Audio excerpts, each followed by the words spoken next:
Bonjour et bienvenue dans Les Experts. Aujourd'hui, je reçois Didier Gustin. On va parler effectivement de son spectacle « Il était une voix ». Vous allez tout savoir sur lui et puis également d'une pièce de théâtre, mais je vous en dis pas plus. Bonjour Didier. Bonjour à tous. Alors, peux-tu nous parler de ton parcours pour commencer ? Mon parcours, il est simple. Je suis parti des Vosges en 1987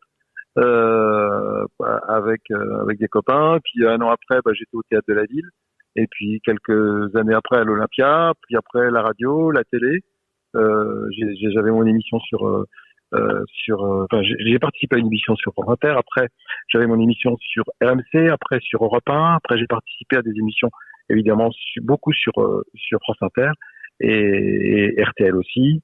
Et puis télévision. Alors télévision, j'ai fait un programme, fabriqué un programme pour comédie. J'ai fait des plein d'émissions évidemment, mais aussi des téléfilms et enfin bon bref. Du coup, je dois reconnaître qu'il y a eu du boulot quoi. On a bien bossé. Un bel éventail, comme on dit. Ouais, exactement. Ouais. Et maintenant, l'actualité, c'est « Il était une voix ». Oui, voilà. Donc ça fait maintenant 30 ans que je fais mon que je suis dans ce métier et puis là des spectacles j'en ai fait un paquet et là ce spectacle c'est Il était une voix, c'est un spectacle où je mets dedans les meilleurs moments de beaucoup de spectacles donc et puis aussi plein de nouveautés aussi donc et je m'amuse beaucoup. Alors soit c'est tout seul, soit c'est avec un iPad et du coup je peux balancer toutes les musiques que je veux, soit c'est avec un orchestre. Donc j'ai deux formules et c'est vrai que je m'éclate beaucoup avec ce spectacle parce que c'est un spectacle qui est très chanté, drôle et très chanté. Combien de voix dans « Il était une voix » justement ? Dans le spectacle Il était une voix, il y en a, ça dépend des soirs, des 70, 80, ça dépend des soirs en fait. Et comment tu arrives à changer de voix, de tonalité, de tessiture ? En fait, t'as des petits mémotechniques, comment ça se passe ? De tessiture, je peux pas changer de tessiture. Moi, je suis baryton, je peux pas. J'ai du mal à faire les ténors, donc je fais les ténors quand, par exemple, vous avez Sardou, c'est un ténor, Maître Gims, c'est un ténor. Voilà, c'est des gens qui sont ténors. Donc, si j'ai envie de les imiter, il faut que je les imite dans une chanson où ils n'utilisent pas trop leur côté ténor. Donc, du coup, mais comment, comment on peut faire tout ça ? En fait, il faut beaucoup chanter, beaucoup travailler. Enfin, et ce que j'ai beaucoup fait, et puis c'est ce que je continue beaucoup à faire. Et comment tu te prépares avant le spectacle ? Tu es traqueux ou pas ? Non, pas trop. Non. Je passe mon temps à. Après, chacun ses trucs. Moi, je repasse mes affaires. Je me chauffe la voix. J'écoute des chansons. Je chante des chansons. Et puis voilà. Puis après, je monte sur scène et je me pose pas trop de questions. Le public, comment il réagit par rapport à « Il était une voix » ? Il est étonné, il est surpris, il vient te voir après ? Oui. Par exemple, hier à Angers, il y avait évidemment des gens qui ont mon âge, mais il y avait aussi des jeunes qui avaient 15-16 ans, quoi. Et ils ont ça a mis le feu, je sais plus sur quelle chanson. Et voilà, donc en fait c'est un spectacle qui est vraiment fait pour de 7 à 77 ans, on a envie de dire, parce qu'on va quand même de comment je sais pas, de Vianney je chante même une chanson d'Angèle jusqu'à Maître Gims, puis Jacques Brel, quoi. Donc ça fait un grand panel, un grand éventail en passant par Cabrel, évidemment, Eddie Mitchell. Et puis il y a également pas mal de chansons je dirais anglophones, comme une chanson de Sting, une chanson de Phil Collins, de Joe Cocker, et puis voilà quoi, de Ray Charles aussi, Armstrong, voilà, de David Bowie aussi, voilà, et U2. Et le fait de revenir comme ça après 30 ans, le public effectivement te reconnaît tout de suite, ou il est un petit peu étonné, il se dit tiens là effectivement on va être surpris, ou au contraire ils savent que d'une certaine manière c'est une bonne cartouche quoi. Déjà, je ne reviens pas après 30 ans puisque ça fait 35 ans que en fait j'ai jamais arrêté la scène, donc je me suis pas arrêté. C'est pas comme si je m'étais arrêté. Donc moi je me suis jamais arrêté. Après dans les médias on voit moins si c'est possible, mais ça c'est pas de ma faute. Donc moi de mon côté je continue à faire des spectacles. Donc les gens quand ils me voient ils disent pas tiens il est encore vivant ou non, ils disent tiens on a vu son dernier spectacle, on l'a vu au théâtre avec Philippe Chevalier dans comment le sommelier, écrite par Patrick Sébastien, qui était une super pièce. Et puis voilà, quelques années après, je reviens avec ce spectacle-là, donc ils me prennent. Et puis la pièce de théâtre aussi, Les Cachotiers. Après, j'ai encore un autre spectacle derrière. Donc peut-être moi, j'arrête pas. Ouais, le fait de faire du théâtre, c'est encore une autre discipline, ça. Oui, mais c'est une discipline de scène, donc c'est à peu près, on est à peu près on est dans la même chose, c'est-à-dire c'est la même veine, c'est la veine artistique de la scène. Et moi, la scène, c'est ce qui me plaît. Quand on est tout seul, évidemment, c'est pour soi, et puis quand on est au théâtre, c'est pour le texte, et puis on joue avec des camarades, c'est toujours vachement agréable. Est-ce que tu as des fois effectivement peur de ta mémoire, c'est-à-dire effectivement le fait d'oublier des choses Non, j'ai pas trop peur. J'ai pas de problème de mémoire. Ça va. Non. Est-ce qu'il y a un livre qui a marqué et changé ta vie, Didier Gustin? Non, moi, ce qui a changé ma vie, c'est la chanson, c'est la musique. Ça oui, parce que oui, c'est ça. J'ai eu des émissions de télé aussi qui ont changé ma vie. Quand j'ai vu Patrick Sébastien à la télé, je me dis, moi, je l'ai vu imiter. C'était il y a 40 ans de ça. Il était extraordinaire. C'était le meilleur imitateur de France. Et je me suis dit, c'est ça que je veux faire. Donc oui, s'il y a quelque chose qui a changé ma vie, c'est pas un livre, c'est plutôt d'un point de vue artistique. Hein, voilà, c'est ça. C'est plus une émission de télé. Est-ce qu'il y a une journée type? Est-ce que tu as une journée type de travail, par exemple, ou est-ce que tu fais pas tout le temps la même chose? Est-ce que Ah non, je fais jamais la même chose. D'accord, et tu peux nous dire un petit peu, on peut rentrer en immersion du matin jusqu'au soir, comment tu progresses? Ça n'a pas tellement d'intérêt. Ce qui est intéressant, c'est de savoir que quand on crée, quand on écrit, c'est jamais, on se dit pas, on va se lever à 8 heures, de 8 heures à midi, puis après de 14 heures à 18 heures. Ça n'existe pas dans la création. Dans la création, si vous voulez écrire, vous écrivez 1 heure. Après, vous faites autre chose. Et après, vous allez réécrire 1 heure. Et puis, peut-être que vous n'allez pas écrire pendant 2 jours. Enfin, en tout cas, de mon côté, c'est pas quelque chose qui se commande, en fait. L'inspiration, ça se commande pas. Mais en revanche, il faut être prêt quand elle arrive. Alors, par rapport effectivement au spectacle Il était une voix, tu nous parlais d'orchestre. Tu es accompagné effectivement d'un batteur, d'un guitariste. Oui, d'un clavier, oui, également. Oui. Oui, alors, soit je suis seul, soit je suis avec un orchestre. Ça dépend des formules que choisissent les théâtres. Et le public préfère justement l'orchestre ou préfère effectivement te voir seul?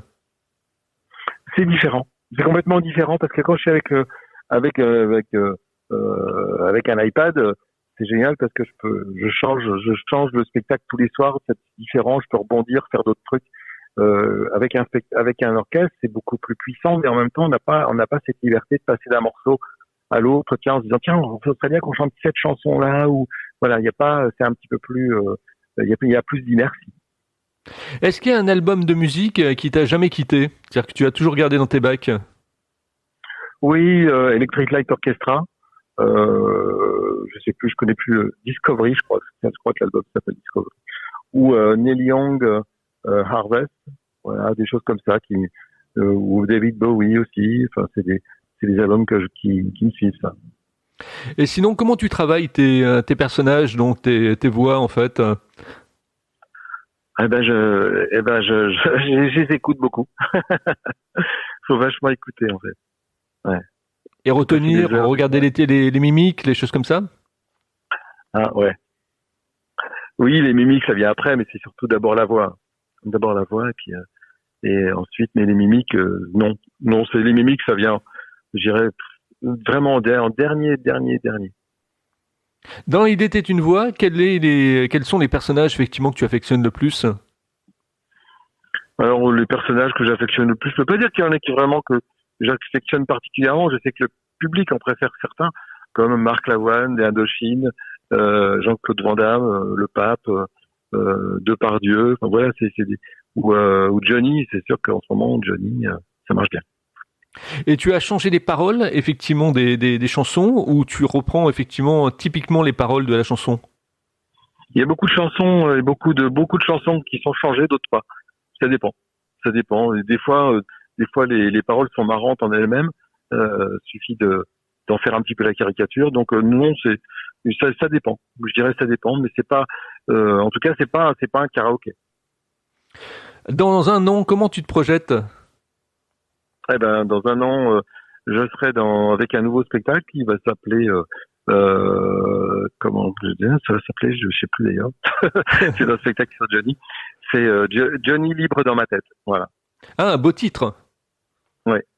Ah oui, oui. Et tu peux nous faire un peu le speech de ce spectacle à venir? Alors le pitch du spectacle, c'est Johnny qui est au paradis et qui veut pas mourir, et puis moi, Titi Toussaint, qui veut pas devenir un has-been. Donc et Johnny vient dans ma tête en disant je resterai dans ta tête jusqu'à ce qu'il y ait un spectacle au Stade de France en hommage à ma carrière. Et donc après, donc du coup, je suis obligé de faire ça. Et voilà, donc il reste dans ma tête jusqu'à ce que j'ai fait que j'ai monté un spectacle, pas avec moi seulement, avec plein d'artistes. Donc je suis obligé de monter un plateau pour lui. Donc voilà, c'est une espèce et c'est un spectacle musical. Est-ce qu'il y a des acteurs ou des actrices effectivement avec qui tu aimerais jouer justement, que ça soit au théâtre? Non, c'était juste pour dire que le spectacle sur Johnny sera un spectacle qui sera mis en scène par Eric et coécrit avec Éric Bouvron. Voilà. D'accord. Donc oui, je te disais effectivement, est-ce qu'il y a un acteur ou une actrice avec qui tu aimerais jouer? Non, je sais pas. Il y en a plein. Il y en a plein. J'aime beaucoup Lionel Astier. J'aime beaucoup. Il y a des gens comme ça que j'aime. Voilà, François Damiens, Benoît Poulvord, Gérard Depardieu. Voilà, des gens comme ça, ouais. Oui, j'aime bien. Ah, Benoît Poulvord, ça déménage, hein. Oui, ben c'est ça. Moi, j'aime bien les gens qui déménagent. C'est toujours agréable de jouer avec des gens comme ça. Inventif, créatif. Alors, il était une voix. Tu passes dans toutes les villes de France? Donc oui, dans pas mal. Enfin, en tout cas, oui. Là, on est en train de terminer et ça va se terminer, je pense milieu de l'année prochaine. Tu es passé en Bretagne, non? On est déjà passé pas mal de fois en Bretagne avec ce spectacle. Oui. D'accord. Parce que moi, je suis à Rennes, hein, donc je sais pas si c'était passé à Rennes. D'accord. Rennes, je sais pas. Non. Là, je viens d'Angers. Là, j'étais à Angers hier. Je repars au Mans. Après la Bretagne, on a fait la Bretagne, Centre-Bretagne, je me souviens plus du nom. C'était pour un festival, un festival du rire. Donc oui, je joue régulièrement en Bretagne. D'accord. Alors maintenant, je vais te poser la question effectivement type de la question marqueur de cette émission. Comment tu trouves ma façon d'interviewer les gens, Didier Gustin? Je sais pas, tu trouves que voilà, t'interviews comme tout le monde, quoi. Je veux dire, voilà, comme un journaliste. Donc y a pas, voilà, c'est une interview normale, tout va bien. Merci à toi. Donc on rappelle, hein, il était une voix. Donc ça c'est en fait la fin de la tournée, mais bon, on peut encore aller te voir. Par exemple, demain tu es où? Non, demain je rentre. Demain je suis avec la pièce de théâtre Les Cachotiers. Nous sommes pas loin de Paris. Et c'est une pièce avec Thierry Beccaro, Julien Cafaro, Xavier Le Tourneur, Mélanie Rodriguez et Fabienne Galou. Une pièce écrite par Luc Chaumard, mise en scène par Olivier Massé. Et c'est la meilleure pièce humoristique qui tourne actuellement en France. On a fait une première tournée avec une cinquantaine de dates. Et là, on retourne encore, on fait de nouveau une cinquantaine de dates. À savoir que quand une tournée, quand un théâtre, enfin une pièce de théâtre tourne, si elle fait déjà 30, c'est formidable. Donc nous, on a cette chance de faire quasiment 2 tournées, presque 3. Donc c'est rarissime et on est très chanceux. Et le pitch rapidement de cette pièce de théâtre? Oh, il n'y a pas de pitch à dire. Juste, si vous la voyez, venez voir parce que vous allez vous marrer. La pièce est vraiment extra. Je vous dis, si c'est pas un hasard d'ailleurs, si quand on a terminé la première tournée, on recevait encore des appels, parce que la pièce est géniale. Et on l'a pas jouée à Paris, peut-être qu'on la jouera, je sais pas, mais toujours est-il que on la tourne beaucoup en province et ça cartonne et le public est là, rit et voilà. Donc je pense que ça suffit comme pitch. D'accord. La rencontre avec Thierry Beccaro, c'est faite comment? Thierry Beccaro, je le connaissais déjà des émissions de France 2 où où moi j'étais invité et on avait à chaque fois on avait bien sympathisé.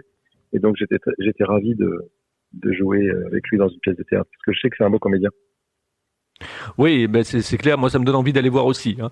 Donc si vous aussi vous voulez en savoir un petit peu plus sur Didier Gustin, ben, vous allez écouter cette interview, vous allez la partager, vous allez la commenter et vous en saurez un petit peu plus sur l'homme de spectacle et puis l'homme de théâtre également. Merci Didier Ok. Gustin. Merci à vous. Au revoir.